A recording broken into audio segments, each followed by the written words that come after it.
Distansya muna tayo. Parang nagre-ritual siya. Kasi delikado na. Ano yung Roberto? Ayan siya mga lods.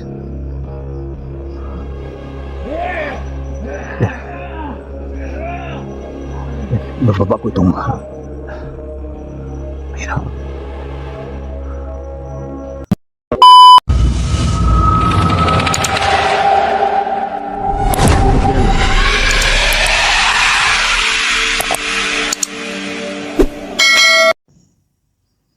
Yun mga lods, napatakbo kami ni Roberto dahil sa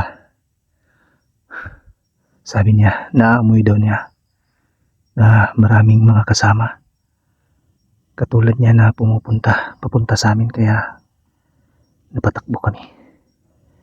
Hindi namin kakayanin dalawa kung marami. Mas malakas sila kasi pag ganito maliwanag yung buwan.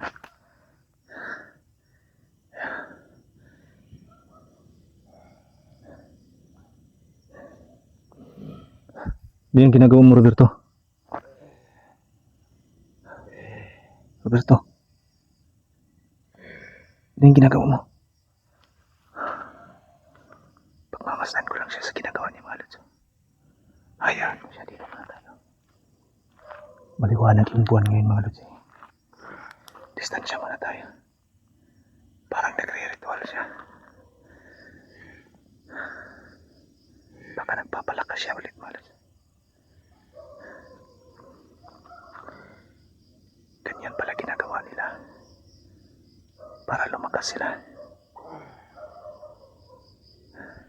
Nagre-ritual sila, mga lods.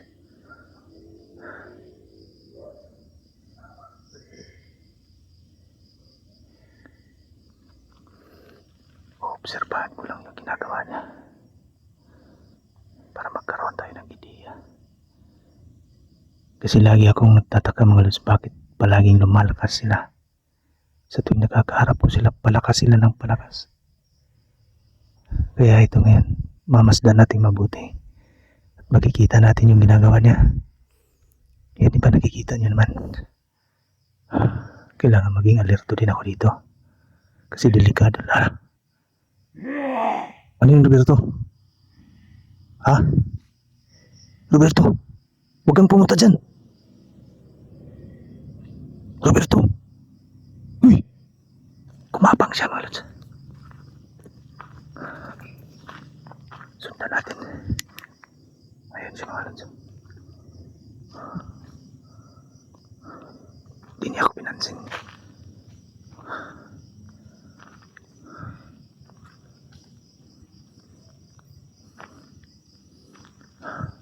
Roberto, huwag kang pumunta dyan, delikado dyan. Iniwan ko yung kandila, mga lods. Sundan lang natin siya, mga lods.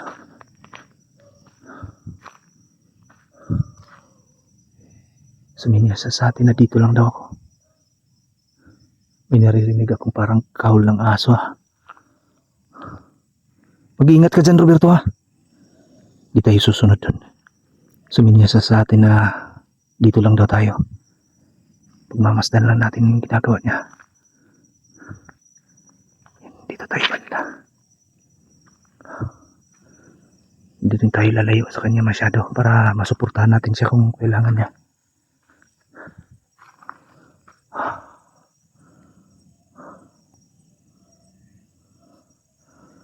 May tinitingnan siya. Na, ayun na nga. Kaya pala hindi niya ako pinapasunod. Mag-ingat ka, Roberto, mag-ingat ka. Baka may mga kasama yan. Nag-away na sila.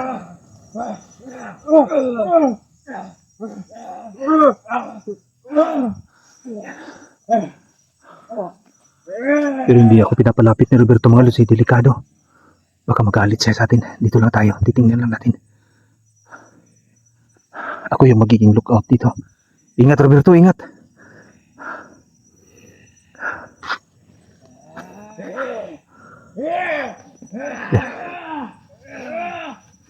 Yan, ibababa ko itong ko natin. Para kung sakali masuportahan ko si Roberto. Yan na. Naghahanda ako mga lods. Para kung sakali. Tatakbuhin ko yan. Yan. Yan. Yan.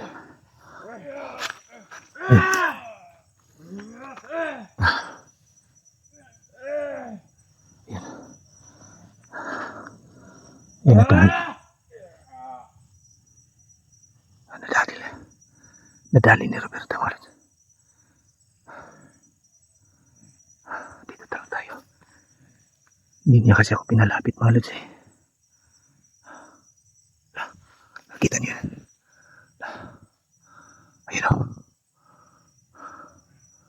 Kita niyo. Pinutulan na, pinugutan niya ng ulo mga lods. Ayun o. Kita niyo, ulo.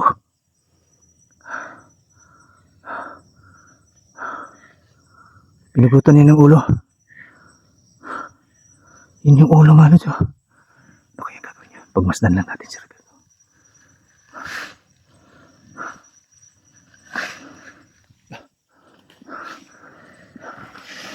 Pagmasdan lang natin yung ginagawa niya.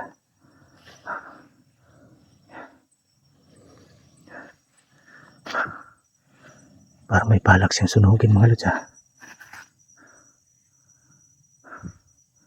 May balak siyang sunugin. Hayaan ko lang siya. Alam niya naman yung ginagawa niya.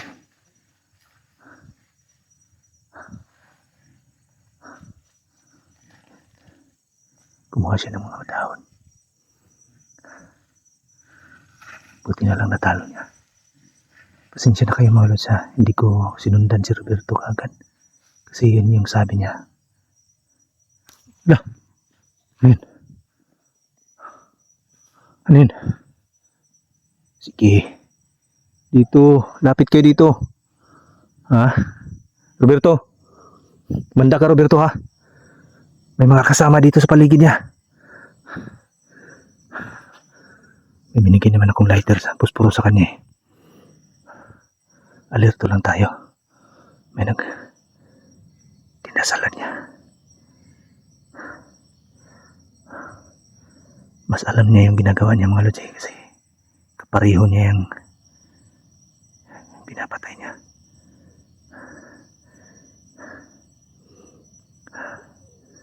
Sinunog niya.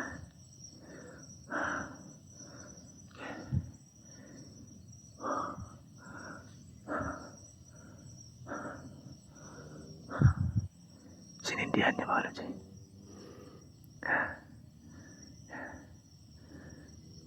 Pinugutan niya ng ulo yung nakalaban niya. Umalis ka na dyan Roberto. Umalis ka na dyan. Dito ka. Yan mga lods. Sinunod niya yung ulo anong aswang na pinugot niya. Nandun pa yung aswang mga lods. Ayun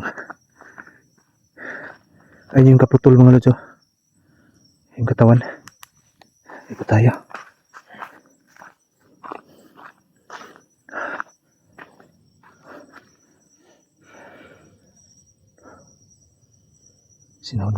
Sunog niya yung ulo mga lods. Talagang sinisigurado na.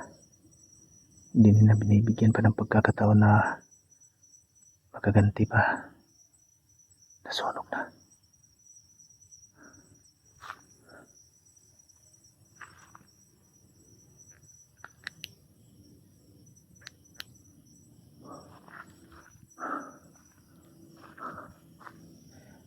Nagliliyab pa rin mga lods hanggang ngayon. Napansin ko parang yung nasunog na yun, yung sinunog niya, medyo tumahimik. Di kaya natakot sila o naghahanda lang sila para umatake sa amin. Maya-maya, ako naman yung magpapalakas ng aking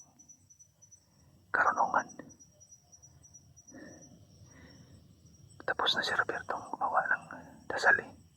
Kaya ako naman yung gagawa ng dasal na yan. Para lumakas itong kalaban natin. Para hindi tayo basta-basta matalo kasi nagpapalakas yung kalaban natin. Roberto, dito tayo. Balik tayo dito. Teka.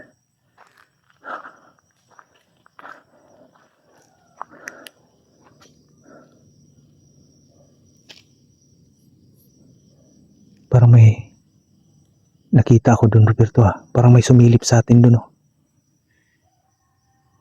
May nakasilip doon mga lods eh. Narinig niyo mga lods? Marami akong narinig na kahol ng aso. Pero nakita niyo naman oh, walang mga kabayan dito.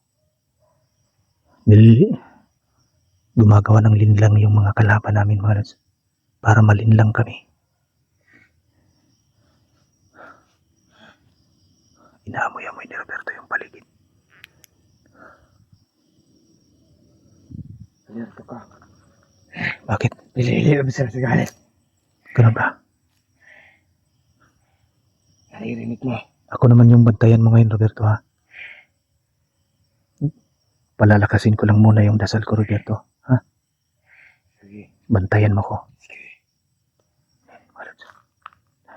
Dito tayo. Dito ko gagawin, Roberto, kasi kung dito baka atakihin tayo dito. Gagawa muna ako ng bakod para hindi tayo malapitan. Medyo lumakas na yung pakiramdam ko mga lods eh. Dahil dun sa ginawa ni Roberto sa atin. Parang nagsalin siya ng lakas sa atin. Oh, diba? Narinig nyo? Daming kahol ng aso. Pero sa totoo lang walang mga kabahayan dito. Puro kakahuyan dito mga lods. Masukal na kakahuyan ang lugar na ito. Kaya kung mapadpad man kayo sa lugar na ito, mag-iingat kayo. Pero huwag nyo nang tangkain pa, baka maging hapunan na kayo ng mga aswang dito. Marami sila dito. Lungga nila ito. Hirap makalabas dito. Madali lang pumasok sa lugar na ito mga lods, pero mahirap lumabas.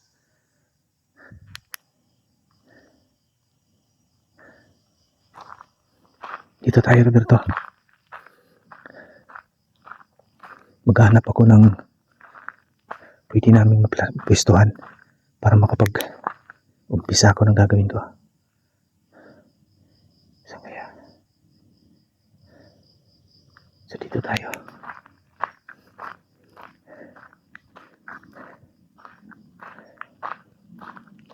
Yun mga lods. Maghahanda muna ako sa gagawin ko ritual mga lods ha.